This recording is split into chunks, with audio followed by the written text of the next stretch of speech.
Hello all dear aspirants and warmly welcome है आप सभी लोगों का आईफस की शानदार और बहुत बेहतरीन प्लेटफॉर्म के ऊपर। तो दोस्तों, आप सभी को पता है सीएसआर नेट 2025 का रिजल्ट लग चुका है और उसी के साथ साथ आईफस के इन होनार एंड मेहनती बच्चों ने जो है इस एग्जाम्स में क्वालिफाई किया है। तो जानते हैं उनसे उनकी जर्नी के बारे में, उनके हार्डवर्क और डेडिकेशन के बारे में। तो आज ऐसे ही एक कैंडिडेट से हम मिलने वाले हैं, जुड़ने वाले हैं, तो जानते हैं उनसे उनकी जर्नी को। तो हेलो। Hello sir. हाँ, थोड़ा अपने बारे में बताइए, हमें इंट्रोड्यूस कीजिए। तो सर मेरा नाम श्रीश तिवारी है। मैंने बीएससी एमएससी अपना अलीगढ़ मुस्लिम यूनिवर्सिटी से किया बायोकेमिस्ट्री में। उसके बाद मैंने 10 महीने के लिए जेआरएफ की तरह काम किया आईआईएससी बैंगलोर में। उसके बाद मैंने अपनी एमटेक कंप्लीट करी आईआईटी दिल्ली से बायोकेमिकल इंजीनियरिंग और बायोटेक्नोलॉजी में। अभी रिसेंटली मैं एमटेक से पास आउट हुआ हूँ। हम्म। इस दौरान 2019 से 2025 के बीच में मैंने 6 बार सीएसआईआर का एग्जाम दिया। 2019 में 2 बार दिया, 2020 में दिया, 2023 में एक बार दिया, 24 में 2 बार दिया और 25 में फाइनली जब मैंने दिया तो मेरा नेट जो है LS27 रैंक के साथ क्वालिफाई हुआ।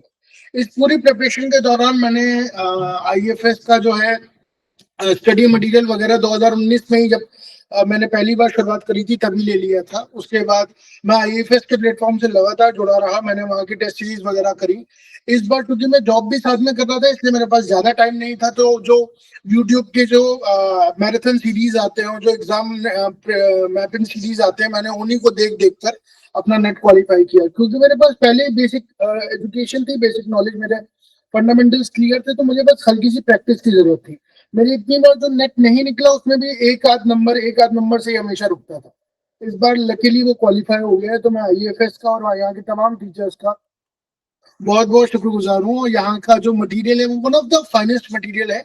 मेरा ये मानना है कि हर कोचिंग का मटेरियल अच्छा होता है, हर हर टेस्ट सीरीज अच्छी होती है।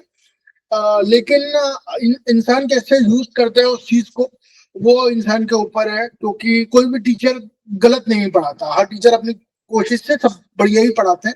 बस ये कि आपका किसके साथ बॉन्ड बन जाए। यहाँ के टीचर्स वाकई में वो पढ़ाते नहीं है, वो एक थोड़ा सा उसको इंटरटेनिंग वे में समझा देते हैं।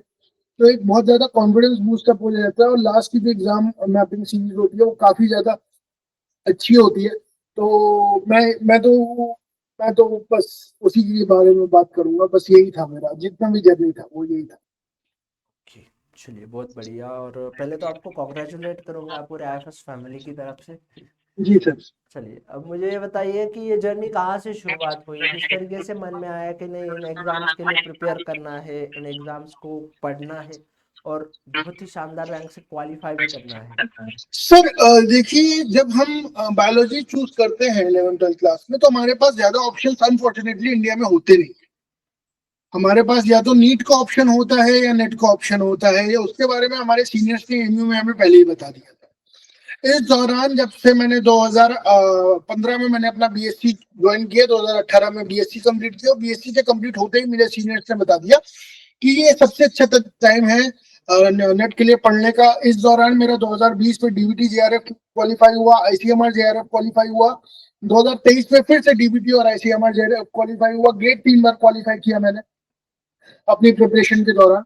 और गेट तो 2023 में मैंने क्वालिफाई किया था एक्सेल और बीटी दोनों 621 और 416 रैंक के साथ।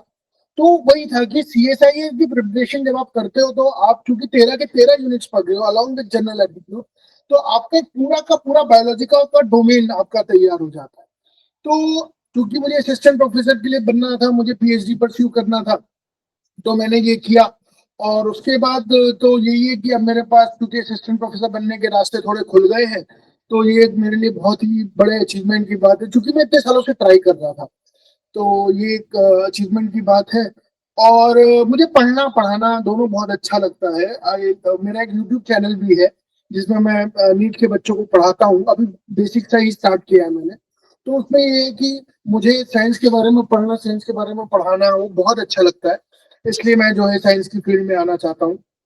और बस यही है मेरा से छोटा सा जो भी है, यही जर्नी।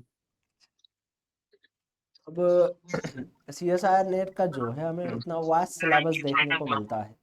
तो जी 13 यूनिट है, साथ में पार्ट ए है, जनरल एप्टीट्यूड भी है, तो उसके लिए प्रिपरेशंस कैसे थी?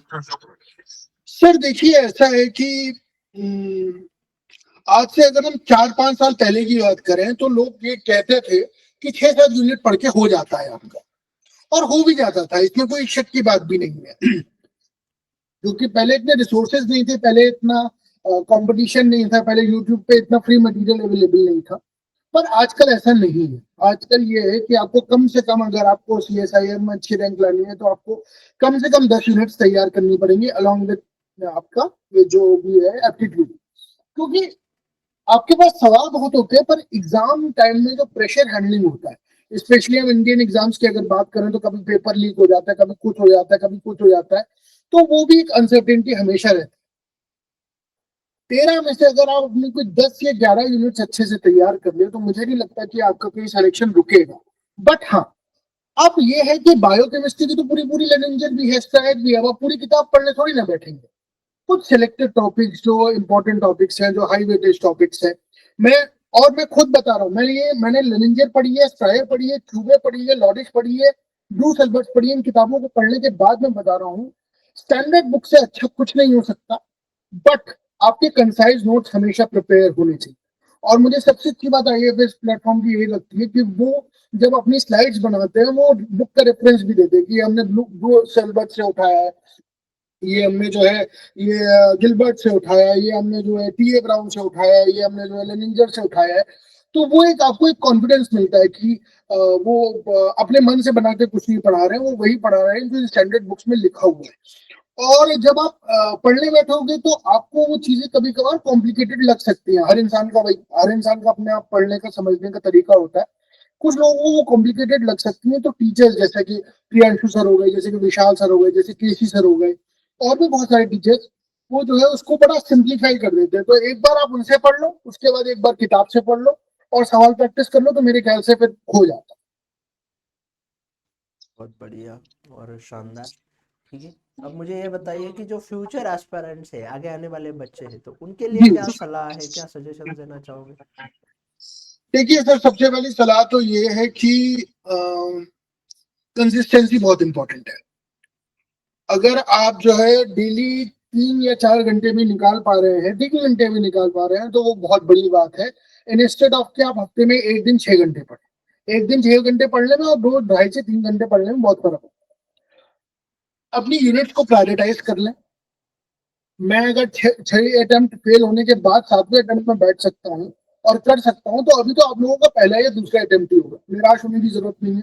बहुत दुख होता है, बहुत कष्ट होता है जब आधे आधे एक नंबर से आपका लग के आधे टूटता है। मैं उस दर्द को झेल चुका हूँ। लेकिन अल्टीमेटली जब आप जाते हैं इस डायरेक्शन में, क्योंकि साइंस है क्या, साइंस का अगर आप सब्जेक्ट समझे तो it is full of failures. बड़े बड़े साइंटिस्ट जो है जब फेल होते हैं अपने एक्सपेरिमेंट्स में, तो वो साइंस करना थोड़ी ना छोड़ देते हैं। तो सीएसआईआर का जो तरीका है वो है यही कि वो आपको इतनी बार फेल करा देगा कि अब आपको फेलियर आपके लिए एक प्रॉब्लम नहीं रहेगा। तो उसके लिए सबसे ज्यादा जरूरी है कि आप पहली बार तो ये सोचना छोड़ दें कि आपका नहीं होगा। आपका हो सकता है, बिल्कुल हो सकता है सीएसआईआर ना हो, गेट हो जाए, गेट ना हो आईसीएमआर हो जाए, आईसीएमआर ना हो डीबीटी हो जाए, डीबीटी ना हो आईसीएआर हो जाए। इतने सारे कॉम्पिटिशन से कोई ना कोई क्रैक तो हो जाए। सीएसआईआर को करने का तरीका ये है कि सबसे पहले तो आप अपनी, जैसे मैंने बताया, 10 से 11 यूनिट्स अपनी तैयार करिए, एप्टीट्यूड अपना तैयार कर लें और ज्यादा सवाल नहीं करने। आपको मैंने खुद इस बार जो है 16 सवाल किए थे सी सेक्शन, क्योंकि सी सेक्शन डिफिकल्ट था इस बार। तो 16 सवाल में से मेरे 14 सवाल सही निकले। अब वही सारा खेल पलट गया। पिछली बार जो मेरा सिलेक्शन रुकता था वो इसीलिए रुकता था क्योंकि मैं ज्यादा अटेम्प्ट कर लेता था। तो पहली बात तो क्वेश्चन का जो सिलेक्शन है वो इम्पोर्टेंट है। और दूसरी सबसे इम्पोर्टेंट बात जो मुझे लगती है वो ये लगती है कि क्वेश्चंस की प्रैक्टिस।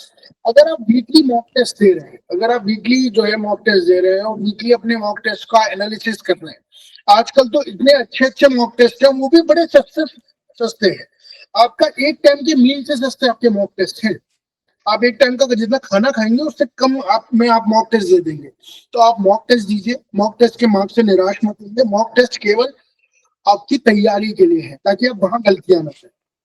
और जैसे जैसे आप जो है प्रैक्टिस करते जाएंगे वैसे वैसे आपके मॉक्स में भी इम्प्रूवमेंट आता जाएगा, और जैसे जैसे मॉक्स में इम्प्रूवमेंट आता जाएगा आपको कॉन्फिडेंस बढ़ता जाएगा। अगेन, गलतियां 3 तरह की होती है। कंसेप्चुअल एरर है तो वो देखिए, ब्लंडर करिए, ए की जगह बी ऑप्शन टिक कर दिया या नॉट की जगह वो पढ़ लिया वो। और तीसरा होते हैं कि आपको वो सवाल आता ही नहीं। जो जो सवाल नहीं आता मत करिए, बहुत चॉइसेस मिलेंगे आपको। लेकिन जहां आपका कंसेप्ट गलत है और जहां आपने क्वेश्चन ध्यान से नहीं पढ़ा है, उन क्वेश्चन को बहुत ध्यान से। मेरा यही सजेशन रहेगा, लगे रहिए, मेहनत करते रहिए, स्टैंडर्ड बुक्स पढ़ते रहिए, नोट्स पढ़ते रहिए, बनाते रहिए नोट। देखिए, किसी के नोट्स बने बनाए से आपको मदद नहीं मिलेगी, आपको अपने नोट खुद बनाने पड़ेंगे। विशाल सर तो कहते हैं कि लिख लिख के याद करोगे ना तो तुम्हारा बहुत अच्छे से कंसेप्ट क्लियर हो जाएगा, और मैंने करके देखा है। मेरी इतनी इतनी मोटी मोटी रजिस्टर भरे पड़े हैं नोट से, वो इसी वजह से आज मैं यहाँ बैठा। तो मैंने क्या से, अगर आप ये सब फॉलो करेंगे तो आपका सिलेक्शन बहुत आराम से होगा। Thank you so much for sharing your experience and your journey with us. Thank you, and thank you once again to you, and wishing you a very all the best for your future. Thank you sir, thank you so much.